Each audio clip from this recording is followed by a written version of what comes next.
¿Cuántos quieren palabra de Dios? ¿Alguien aquí quiere palabra de Dios? Los que quieran palabra de Dios digan amén. Muy bien. Vamos el día de hoy a ver una palabra que está basada en una historia que me gusta mucho, disfruto mucho esta historia. Y está en Josué capítulo 14, versículo 11 y 12. Esta historia de Josué cuenta cómo Caleb pide que le den una tierra mejor. Dice la palabra de Dios: estoy igual de fuerte como el día que Moisés me mandó a explorar la tierra. Y tiene 80 años en el momento. Tengo la misma fuerza de siempre y estoy listo para luchar, para salir y luchar. Así que ahora, dice Caleb, dame la región montañosa que el Señor me prometió ese día. Tú escuchaste ese día que los anaquitas estaban allí con sus ciudades grandes y fortificadas. Si el Señor va a estar conmigo, entonces yo los expulsaré, como el Señor prometió. ¿Cuántos aman la palabra de Dios? Amén. Aquí Caleb, y eso es algo que me resuena en la cabeza cada vez que lo leo. Caleb, teniendo 80 años, pide algo que no es nada fácil. Nada fácil para una persona joven y mucho menos para una persona de 80 años. No es nada fácil para una persona que ha sido guerrero, pero mucho menos para alguien que lleva mucho tiempo en la guerra. Y por eso le hemos titulado esta palabra, gracias Eli. Gracias. Le hemos titulado esta palabra nada fácil. ¿Cómo se llama? Nada fácil. Nada fácil. No quiero nada regalado. No quiero nada que sea fácil. Esa es la mentalidad de una persona como Caleb. Una persona como Caleb no tiene nada fácil. Y en esto yo quiero que usted piense como piensan los líderes verdaderos. Un verdadero líder necesita ser desafiado. ¿Qué necesita un verdadero líder? Desafiado. Es decir, necesita tener un reto para alcanzarlo. Y nosotros los colombianos somos buenos para eso, hay que admitirlo. Porque si usted pasa por un árbol de mango con un amigo y le dice, ve, baja mi manguito. El amigo le dice, no, deje la pereza, bájelo usted. Pero como buenos colombianos, si usted le dice a su amigo a que usted no es capaz de subirse a ese árbol y bajar mi mango, ahí usted lo está desafiando, ¿sí o no? ¿Y qué hace su amigo? ¿Cuánto le echamos a que sí? Y ya el desafío está. Y como sea, van a bajar ese mango. Y como sea, el amigo no solo le baja uno, sino que por demostrarle, le baja todo lo que más pueda. Y usted no necesitó sino lanzarle un desafío. Y todos los colombianos somos así. Nos gusta ser desafiados. Porque no nos gustan las cosas fáciles. Pero el enemigo nos ha vendido la idea, y esto mucha gente lo ha comprado en el Evangelio, de que el Evangelio es algo fácil, de que estar en Cristo, de ser cristiano, es algo tan fácil que hay que disfrutarlo. Y si usted no se siente bien, no se siente cómodo, entonces no se complique la vida, no se congregue, no vuelva a buscar de Dios, no camine con Dios, porque la verdad es que ¿para qué complicarse uno la vida? Y esto que el enemigo ha estado vendiendo, este tipo de evangelio ligero, el evangelio light, ha desarrollado en la mente de los hombres y mujeres de Dios y de los jóvenes que la vida cristiana no solamente es fácil, sino barata, económica, barata. Una vida cristiana sin precio, sin costo. Y me gusta, cuando estudio la palabra de Dios, que hay muchos ejemplos de hombres y mujeres de Dios que no les quedó fácil servir a Dios. Que lo que Dios les pidió que hicieran era tan difícil que que pocos lo lograban. Y eso es lo que yo quiero que usted empiece a recibir en su corazón. Si usted vino esta noche es porque Dios quiere decirte que aun cuando las cosas son difíciles, Dios está contigo. Y aun cuando los retos son difíciles y la vida que Dios te puso a caminar no es fácil, pero es la que Dios te dio, porque no va a permitir en tu vida cosas baratas, cosas insignificantes. Él quiere edificar algo valioso en tu vida y por lo tanto nos tiene que costar. Te tiene que costar porque si no cualquiera viviría tu vida. Y yo sé que ninguno aquí quisiera que otro viviera su vida, que otro coma su comida. A nadie le gusta que le abran la nevera y le esculquen el refrigerador. A nadie le gustaría que otro sea la pareja de uno. ¿Qué tal? No. A nadie le gustaría que fuera otro el que disfrute de su casa, de su vehículo, de su herencia. ¿Alguien puede admitir que si eso es de usted, usted lo tiene que disfrutar? Obvio. Pero hay personas que a veces desestiman su propia vida y dicen, ay no, qué jartera, esta casa que me toca limpiar, este carro que me toca tanquear, esta moto que me toca prender, esta vida que me toca vivir. Y resulta que esa vida que tú dices que no es fácil precisamente porque a todos los hombres y mujeres que Dios escogió no les tocó nada fácil. Todo fue difícil porque era lo que Dios les había dado a hacer para que conocieran el poder de arriba y no sus propias fuerzas. Y ese era Caleb. Caleb es una persona que toda la vida le tocó lucharla, batallar, pelear. Caleb no conocía una hamaca. Caleb no conocía dejar de ir a la iglesia porque estaba cansado. Caleb no conocía el dejar de buscar a Dios porque quería tener un día de relax, un día para él, porque él se lo merece. No, Caleb no era el tipo de persona que decía, mañana hago eso que me toca hacer, mañana oro, mañana madrugo. No, él tenía que lucharla. Y me gustan los líderes como Caleb, y le he pedido al Señor mucho que me ayude a ser como Caleb, que me ayude a dejar de lado la idea de que lo que no es fácil es porque no viene de Dios, porque hasta en eso hemos cambiado nuestra oración. Hemos dicho, voy a enviar la hoja de vida, si es de Dios todo se va a dar, todo va a salir fácil. Hemos estado trabajando en sacar un permiso, pero si es de Dios el permiso nos lo van a dar así rapidito. Si es de Dios, eso fluye. Yo sé quién le dijo eso, en dónde está en la Biblia. En donde dice Jesús, os haré fluir las cosas fáciles. Y seréis vosotros unos hijos relajados del Dios del cielo. No, dice, en el mundo tendréis aflicción. Y me gusta eso porque hemos tratado de hacerlo de las casas que estamos que se donaron, pero estamos tratando pues de que ya las construyan. Y eso ha sido un problema difícil. Gracias a Dios ya la mitad del problema está solucionado, que era la parte legal. Pero pasó un mes y nada, y yo decía, pero ¿por qué tanto problema? Y entonces yo le decía al Señor, Señor, tú abriste los cielos para bendecir a estas familias y nada que les construye en su casa. ¿Qué hago? Y Dios me dijo, vaya y luche. Porque no hay herencia y no hay tierra prometida si usted no va y la conquista. Si usted no va y la reclama. Si usted no va y expulsa a los gigantes que están allí. ¿Alguien está entendiendo? Si usted no expulsa a esos gigantes, nadie los va a expulsar por usted. ¿Aló?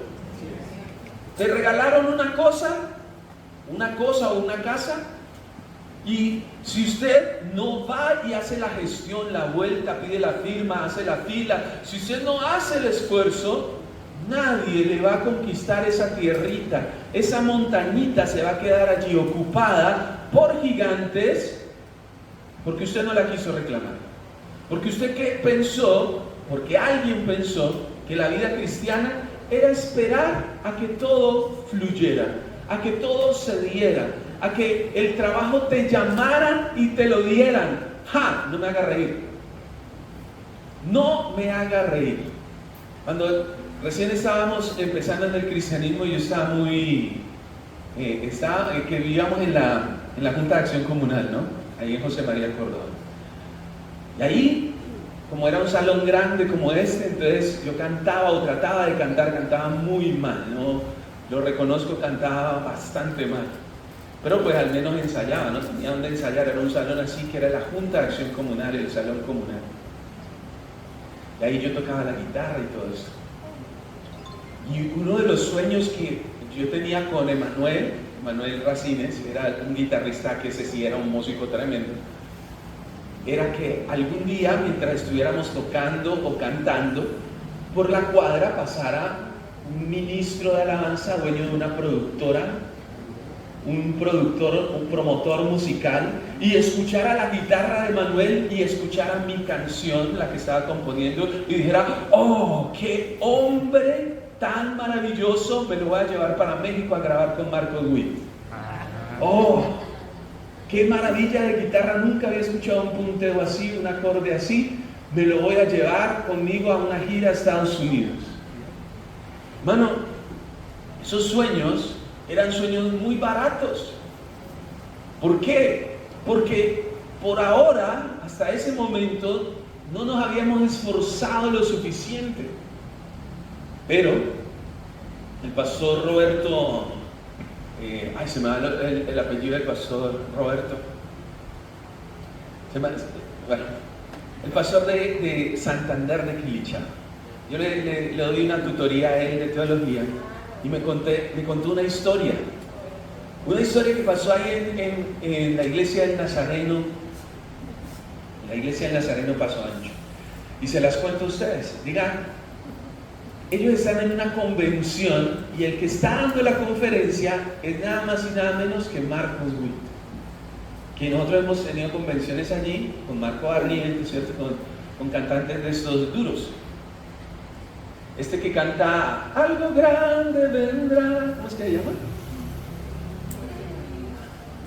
José Luis Reyes. Él también estaba allí, una voz impactante. Pero ese día estaba Marco Witt. Entonces Marco Witt está dando la conferencia, y en medio de la conferencia ustedes saben que al final un pianista sube y entonces él aprovecha para ministrar. Y entonces cuenta el pastor Roberto, y esto yo lo había escuchado en alguna parte, pero él lo contó con más detalle, y dice que cuando le dijo a los muchachos: ¿pueden cantar tal canción? Así en el micrófono, ¿pueden cantar tal canción? Y entonces el pianista que estaba allí llamó a los demás, pero Marco Witt los quiso coger como a contrapié, o sea, fuera de base, ¿cierto? Y empezar a cantar a capela. Pero el pianista conocía muy bien la canción y hizo el acorde correcto, exacto el acorde que Marco Witt. Entonces Marco Witt siguió cantando y el pianista lo siguió en el piano de una forma tan increíble que Marco Witt paró todo y dijo: un momento, ¿ustedes quiénes son? Y le dijo a los músicos: ¿ustedes quiénes son? Y los músicos: ¿qué? Pues yo soy fulanito, ¿por qué? ¿Qué pasó? ¿Ustedes quiénes son? Ustedes no son músicos normales. ¿Ustedes quiénes son? ¿Dónde estudiaste? Y claro, el pianista fue productor mío, estudió música en Argentina. Músico tremendo en Argentina. ¿Cómo se llama este programa? ¿Ah? Daniel Zapata. Sí, Daniel Zapata. Trabajó en Bogotá, en el Caracol, en La Voz Colombia. El director musical era él. Y era pianista de la iglesia, y Marco Witt lo miró y dijo: ¿qué? Y esa noche Marco Witt tenía, esa noche tenía la vigilia en el estadio. Y él ya había ensayado con un grupo de alabanza para esa vigilia. Y dijo: no voy a tocar con nadie que no sea este grupo esta noche. Ustedes van a tocar conmigo esta noche. Porque ustedes son lo que yo estaba buscando. son unos ministros tremendos, pero además son excelentes. O sea que a Daniel Zapata se le cumplió el sueño mío, que sin esforzarme yo quería que se me cumpliera, pero es que Daniel no la tuvo nada fácil. Tuvo que dejar su familia por muchos años, tuvo que ir a estudiar a Argentina, tuvo que pasar necesidad, tuvo que hacer una carrera, tuvo que sacrificar y donar su tiempo para servir a Dios, para luego cosechar el monte, la montaña que Dios tenía. ¿Alguien me está entendiendo eso? Ese testimonio me lo contó el pastor esta semana y yo decía, impresionante. El pastor Roberto es uno de los cantantes de ahí, de la iglesia, de ahorita es pastor, y me dice, la verdad, nadie se imagina lo mucho que nos ha costado estar allí todos estos años. No ha sido nada fácil. Pregunte a cualquier siervo de Dios, a cualquier mujer de Dios que usted admire, y dígale, pregúntele, ¿para usted ha sido fácil servir a Dios, seguir a Dios, caminar con Dios? ¿Para usted ha sido fácil? ¿Sabe qué le va a contestar sin lugar a dudas? No ha sido nada fácil, pero ha valido la pena. Pero lo haría una y otra vez, porque el Señor respalda a aquellos que no quieren las cosas fáciles, sino que quieren ver la gloria del Señor. ¿Cuántos quieren ver la gloria de Dios? Por lo tanto, saque de su mente la idea de que lo que es difícil es porque Dios no lo quiere. Si se le enredan las cosas, no es que Dios no lo quiera, es que usted tiene que luchar hasta que se cumpla lo que usted tiene en su corazón. Y por eso no haga esa oración tan absurda de Señor, Señor, alláname el camino y quítame todo obstáculo. ¿Sabe qué va a hacer Dios? Le va a poner un obstáculo más grande. Y usted dirá, ay no, yo no voy a decir amén a eso. No diga amén, que esto no depende de que usted lo acepte o no. Es que así, es la realidad de la vida cristiana. Le voy a decir los obstáculos que Caleb tuvo en su vida. Escogió el monte que se llamó Hebrón. ¿Cómo se llamó? El monte Hebrón al principio no tenía ese nombre, sino que tenía un nombre que le habían puesto los que vivían allí, y los que vivían allí eran gigantes. Eran gigantes. Y no en el sentido simbólico de la palabra. Eran literalmente personas muy grandes. Personas gigantes, la Biblia habla de varios gigantes en toda la Biblia. ¿El más famoso? Goliat, ¿cierto? El más famoso, Goliat. Había otro que era un rey que dormía en una cama de 4 metros por 1,80. Imagínate una cama de 4 metros por 1,80. Esa no es una king size, sino una kinky. Kinky. Una camísima de 4 metros. Imagínate tener esa cama, es una locura. No, pero ¿qué gigante tiene la cama? Ninguno, es la esposa del gigante. Y eso es tremendo porque la Biblia habla de varios gigantes, pero ellos tenían una comunidad en esa montaña, y a Caleb, que no era ningún gigante, se le ocurre pedir justamente esa montaña y decir, yo solo la voy a conquistar. Hermano, pocas personas tienen la capacidad de escoger la parte difícil para que sea la gloria de Dios la que los respalde. Pocas personas tienen esa fe. Le voy a dar un ejemplo bíblico. Abraham, cuando los empleados de Abraham tuvieron problemas con los empleados de su sobrino Lot, Abraham le dice a su sobrino, ya hemos crecido mucho, Dios nos ha prosperado mucho, entonces ya no podemos vivir tan cerca. Escoge tú la tierra que tú quieras y yo me voy para el otro lado. ¿Está escuchando eso? Le está diciendo al sobrino, escoja la que usted quiera. ¿Cuál cree que escogió Lot? Lo mejor. Lo mejor. La capacidad que tiene Abraham en ese momento es de tener la convicción, escúchenme, la convicción de que si yo tengo la bendición de Dios, no importa lo que me den, allí donde me pongan, Dios me prosperará. No importa lo que me toque, no importa si los demás escogen lo mejor, Dios se encargará de darme a mí más de lo que yo puedo decidir con mi propia confianza. Y Lot, claro, cogió la mejor tierra, la más bonita, la más espectacular, solo con un detalle, que esa tierra se llamaba Sodoma y Gomorra. Pero a Lot no le importó eso, le importó que se veía bonita, que tenía agua, que tenía todo lo necesario para vivir. Lot no consultó a Dios, escogió lo mejor y lo peor le tocó a Abraham, entre comillas, lo peor. Para Abraham no fue nada fácil dejar que su sobrino escogiera, y sin embargo Dios lo respaldó. Es decir, pocas personas, insisto, tienen la fe y la capacidad de dejar de lado las cosas fáciles, las cosas sencillas, y decirle al Señor: Señor, voy a hacer tu voluntad, cuésteme lo que me cueste. Y por eso, lo segundo que me gusta de Caleb, dentro de eso que no es nada fácil y que acabamos de leer, es que Caleb dice: estoy tan fuerte como antes.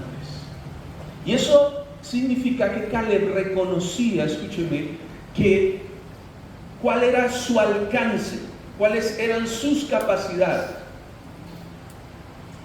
En ese momento, estamos hablando de 1500 años antes de Cristo, es decir, 500 años antes de David.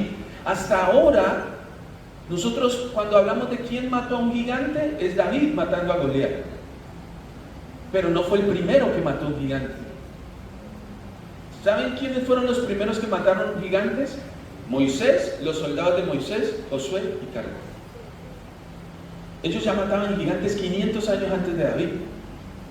Es probable que David se inspirara en eso para tener la confianza de ir y coger con una piedra y con una cauchera y matar gigantes. Es muy probable. Por lo tanto, ¿quién inspiró a Caleb?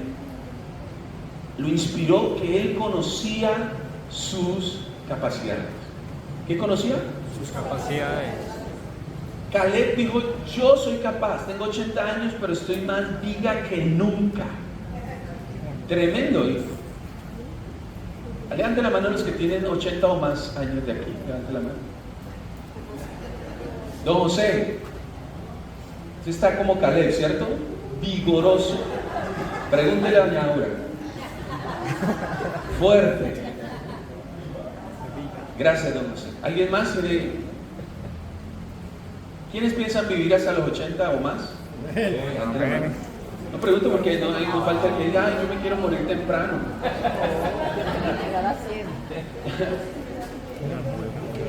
Ojo, me gusta mucho que Caleb conocía su capacidad. Y yo quiero animarle a usted a que se mire en el espejo de la gloria de Dios. Le repito esto, familia, yo quiero animarle a que hoy usted se mire en el espejo de la gloria de Dios. Usted se ve a sí mismo capaz de hacer la voluntad de Dios, ¿sí o no? Usted se ve en este equipo capaz de conquistar esta ciudad para Cristo. Usted se ve capaz de emprender y crear empresa y de tener mucha bendición en este lugar. Usted se ve capaz de firmar las escrituras de su propia casa y tener las llaves y abrir y decir: esto es mío, Dios me lo dio. Usted tiene la capacidad de decir: el Señor me va a bendecir tanto que voy a poder ayudar a mucha gente y bendecir a muchas personas y tener un ministerio de compasión bien bonito. Usted tiene que creerse eso, porque hay personas a las que a veces uno les dice: voy a orar para que tú seas el líder de tal cosa, y la persona dice: ay, ¿cómo será? No, yo líder de eso, ¿para qué? No. Bueno, entonces el líder, ¿de qué quiere ser? De nada, yo no quiero que me pongan en nada, que me hablen, que me miren, yo quiero ir a mi iglesia a orar y volver para mi casa y dormir. Hermano, una persona así, digo al Señor, ese no es Caleb, ese no es Caleb.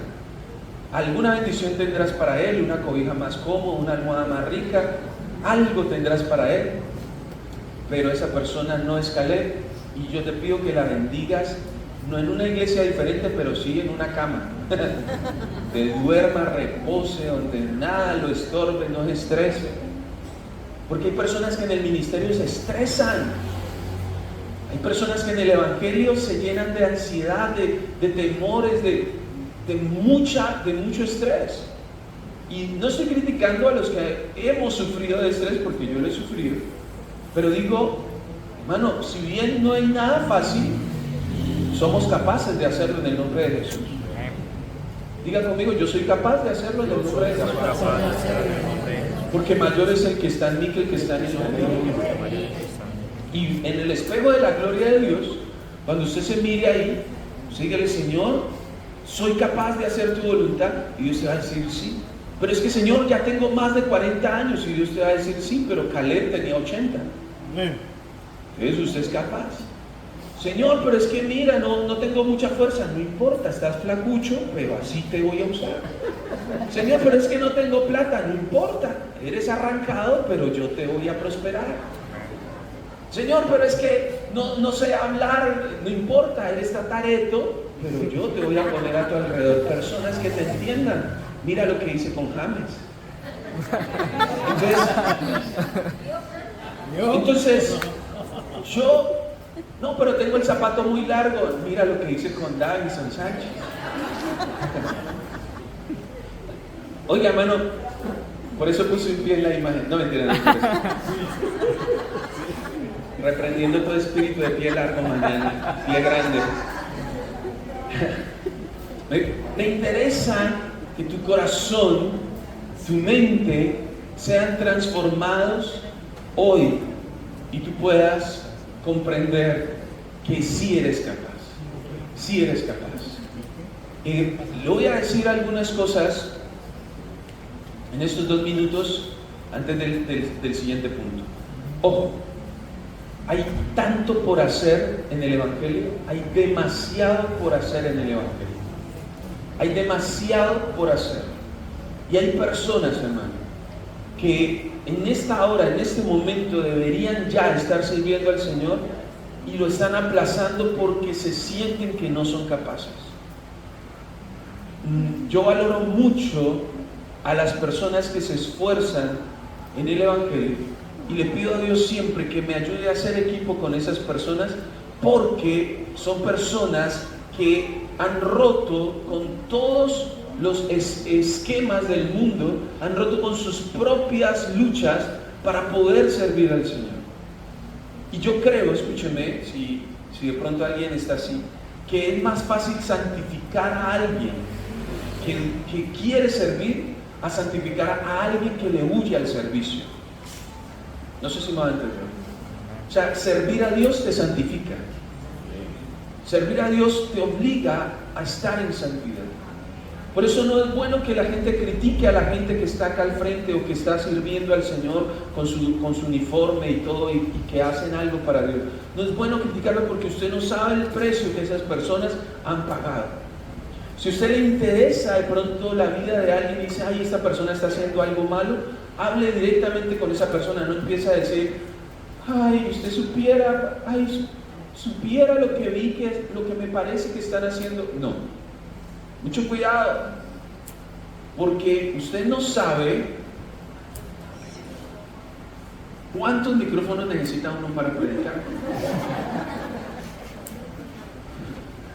Entonces usted no sabe el precio que esa persona ha pagado, el proceso que esa persona está llevando, la disciplina que esa persona está llevando. Usted no lo sabe. Y por lo tanto, sentarse en una silla y criticar al que está sirviendo al Señor no tiene ninguna autoridad. No tiene ninguna autoridad, porque esa persona al menos está sirviendo al Señor y Dios la va a santificar. Y con eso no quiere decir que nosotros admitamos inmoralidad, no lo vamos a admitir, porque Dios no lo permite. Pero sí es más fácil que una persona que sirve a Dios sea santificada a una persona que no le interesa ni 5 el servicio a Dios. Y por esa razón vienen los 2 puntos que les quiero regalar. Número 1, la promesa del pasado, de ese monte que Caleb quiso conquistar, Hebrón, tiene una promesa desde Abraham, 300 años antes de Caleb. Dice la palabra de Dios en Génesis 23, 10 al 20, Efrón, el hitita, estaba ahí sentado entre los hititas y le respondió a Abraham delante de los hititas y de todos los que estaban frente a la puerta de su ciudad: no, señor mío, yo le regalo la cueva y todo el campo frente a ella, le hago este regalo aquí frente a toda mi gente, entierre a su esposa, había muerto Sara. Luego Abraham hizo unas reverencias a los hititas y le dijo a Efrón, frente a toda la gente de esa tierra: si solamente me escucharan, yo pagaré el precio del campo, acepte el dinero y ahí enterraré a mi esposo. Efrón le respondió a Abraham: Señor, escúcheme, esa tierra solo vale 400 moneditas de plata, eso no es nada entre usted y yo, ahora vaya y entierra a su esposo. Así que Abraham llegó a un acuerdo con Efrón y presentó la cantidad de plata que ellos acordaron delante de los hititas, compró el campo por 400 monedas de plata. Entonces el campo de Efrón en Macpela, al oriente de Mamre, el terreno, la cueva, todos los árboles del campo y toda el área que lo rodeaba, pasaron a pertenecer legalmente a Abraham, en presencia de los hititas, de todos los que fueron a la entrada del pueblo. Después de esto, Abraham enterró a Sara, su esposa, en la cueva del campo de Macpela, al oriente de Mamre, en la misma Hebrón, en la tierra de Canaán. Entonces el campo y la cueva de los hititas pasaron a pertenecer legalmente a Abraham para sepultura.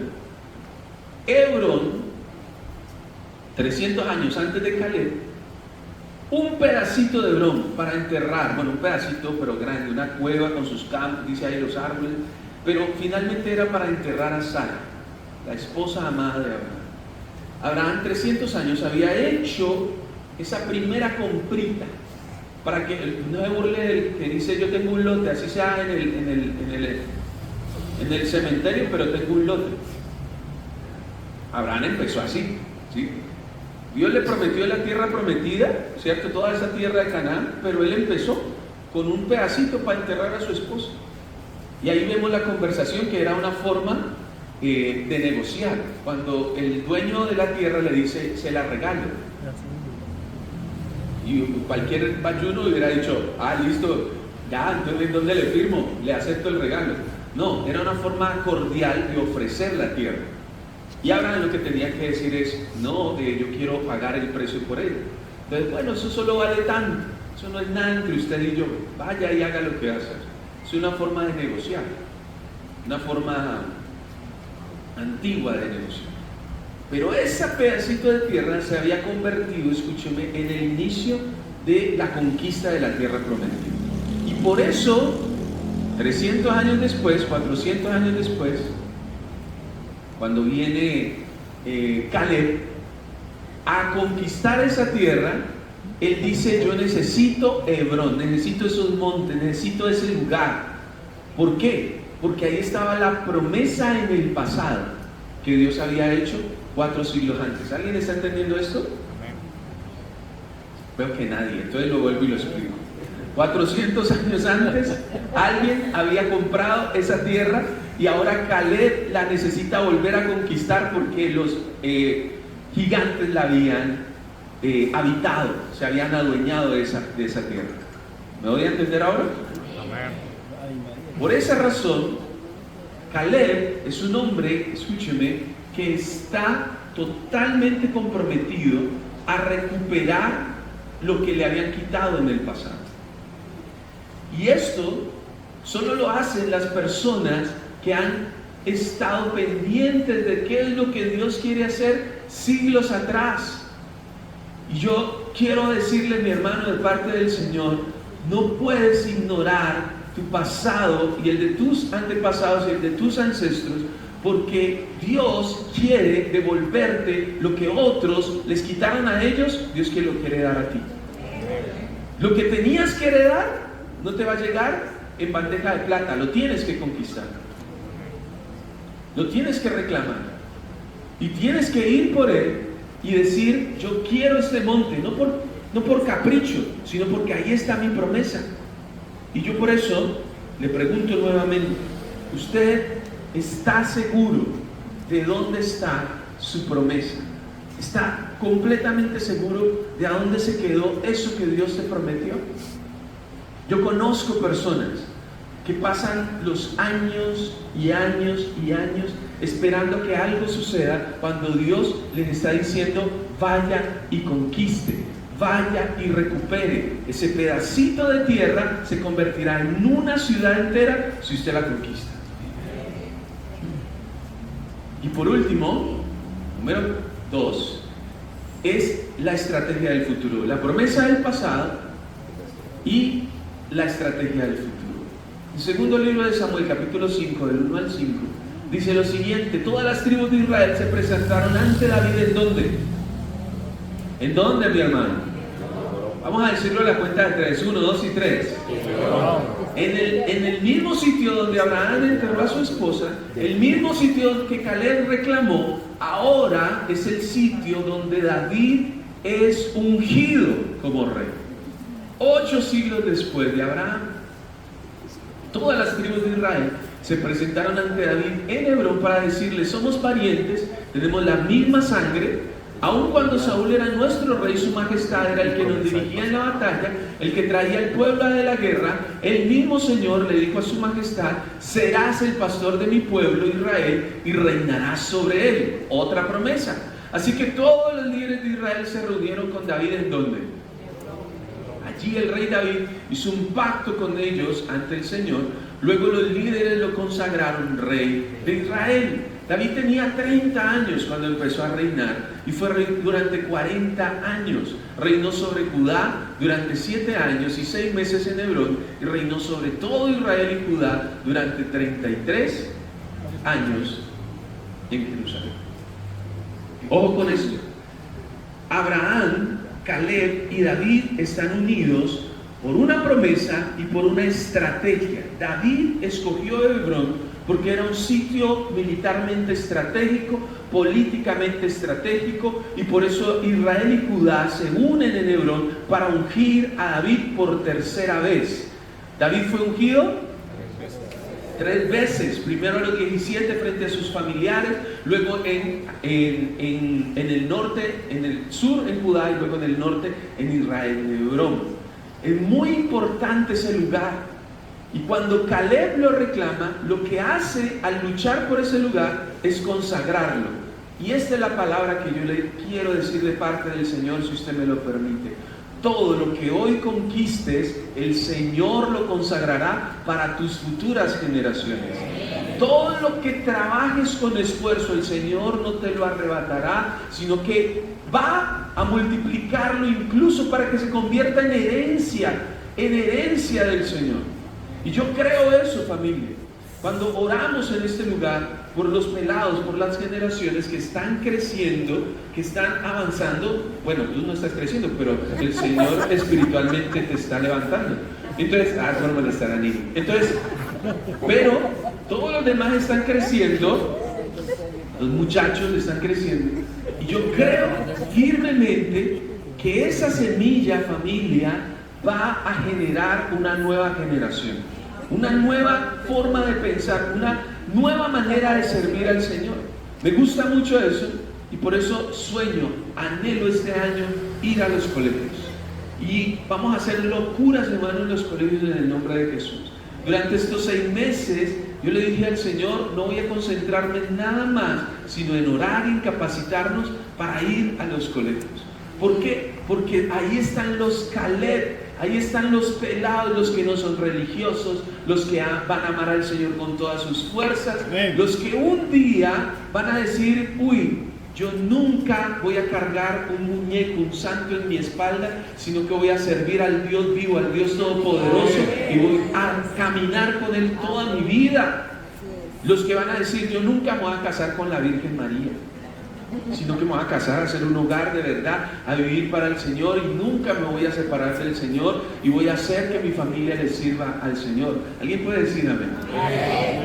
Yo creo, familia, en lo que hizo Caleb como una estrategia al futuro. Y cada vez que hablo, estamos en época, aunque terminaron las elecciones, pero ya vienen las otras elecciones. Estamos a 1 año y medio de las elecciones de alcaldes y gobernantes. Y cuando hablo con las personas que tienen esas aspiraciones y me preguntan, ¿usted cómo ve el pueblo? Yo siempre les hablo del Cerrito como el lugar de mayor bendición del Valle del Cauca. Y yo le digo a los que quieren gobernar aquí, les digo, cuiden su familia y cuiden su futuro, porque el Cerrito tiene futuro en el Valle del Cauca. El Cerrito es tremendamente estratégico, espiritual y militarmente en la milicia del Señor, obviamente, en la iglesia del Señor, que es el ejército de Dios. ¿Cuántos son del ejército de Dios? Amén. Y yo digo, espiritualmente, hermano, lo que podemos hacer aquí es algo tan grande, es algo tan poderoso. Cuando viene gente de Dagua, de Tuluá, de Jumbo, cuando vienen otros ministerios a este lugar, apenas entran por ahí y dicen, ¡oh, tan bonito esto! ¿Y esto es propio? Y les digo, no. Y sin ser propio, como lo tienen de bonito. ¿Y qué está haciendo Dios? Hoy me volvió a escribir otro pastor de Medellín que quiere venir al encuentro de nosotros, que porque le han hablado bien del encuentro de nosotros. Y yo digo, impresionante, el Cerrito se está volviendo lo que Dios nos ha dicho, el destino espiritual de todo Colombia. La gente va a venir aquí a recibir de Dios y van a querer aprender a hacer lo que nosotros hacemos cada jueves y cada domingo, cada día, lo que hacemos todo el tiempo, que hay gente que no le parece ni sorprendente ya, pero hay gente que todavía lo necesita porque no está pasando en todo lado. Porque el monte que estamos conquistando, los gigantes que estamos derribando, se están convirtiendo estratégicamente en el futuro de nuestras generaciones. Y la gente va a querer. Y yo necesito decirle esto, familia. Ustedes son los predicadores, maestros y pastores que la gente está necesitando. Los que van para Venezuela, ¿usted cree que Venezuela no necesita pastores en este momento? Este es el momento de ir a predicar. Poca gente va a decirle no a una palabra de fe, de esperanza, de amor en un momento como este. Y así como se mandan ayudas, como se mandan medicinas, como se manda dinero, hay que mandar ministros, hay que mandar misioneros, hay que mandar evangelistas, hay que enviar gente capacitada. Gracias por ese amén, bendito Dios. Hay que mandar gente. Y alguien dirá, no, yo no quiero irme a Venezuela. Eso no lo decide usted. Eso es para los que no quieren nada fácil. Los que dicen, Señor, capacítame. Y con eso no los estoy mandando a que vayan a hacer algo sin que Dios se los diga. Pero si Dios te envía, hermano, capacítese aquí lo que más pueda para que cuando usted llegue a donde sea que Dios lo vaya a poner, usted vaya a conquistar ese monte, a derribar gigantes. Y cada vez que le pise la cabeza a un gigante en el nombre de Jesús, usted se acuerda en dónde aprendió a matar gigantes. Allá en ese pueblito pequeñito llamado el Cerrito Valle, donde le enseñaron con a punta de cauchera y piedra a matar gigantes en el nombre de Jesús. A conquistar sueños gigantes en el nombre de Jesús. ¿Cuántos anhelan esto? Amén. Yo le animo además de eso, para que entienda, hermano, que este es un tiempo importante para crecer, para avanzar. La historia de Caleb es una de muchos que mataron gigantes, así como David, así como Josué, así como Moisés, así como los valientes de David. ¿Cuántos son valientes aquí? Díganme amén. Fueron muchos. Matar gigantes se volvió de moda gracias a lo que hizo Caleb. Matar gigantes, alcanzar cosas difíciles se volvió completamente de moda, porque Caleb no fue el único que lo logró. sino que se acostumbraron a alcanzar grandes cosas para el Señor. Y yo quiero que usted hoy, al salir de casa esta noche, usted salga pensando qué será lo que Dios quiere que yo alcance en esta semana. ¿Sabe? Esta semana es la primera semana del segundo semestre. Significa que ya vamos hacia el final del 2026 y en este fin de año el Señor quiere darte la victoria por encima de muchos gigantes. Acostúmbrese a vivir cosas grandes de parte del Señor. Acostúmbrese a soñar en grande. Así no tenga un peso en el bolsillo. Yo sí tengo un peso, tengo 500 pesos. Así por lo menos tenga 500 pesos en el bolsillo y usted diga, pero Dios va a hacer algo grande. Dios va a hacer algo poderoso. Dios, y en todas las áreas de su vida. Y usted diga, en el nombre de Jesús, algo poderoso va a suceder en mi corazón. Si usted ora por su familia, por sus hijos, por sus pequeños, si usted ora por aquellas grandes cosas. Voy a terminar recordando esto que he escuchado acerca del mundial. Tenemos que hablar del mundial, estamos en modo mundial. Y es que Colombia, la selección Colombia tiene un 2% de probabilidades de quedar campeona del mundo en este mundial. 2%. Entonces el comercial dice, no dejes de soñar. 2%. Eso no parece nada, ¿no?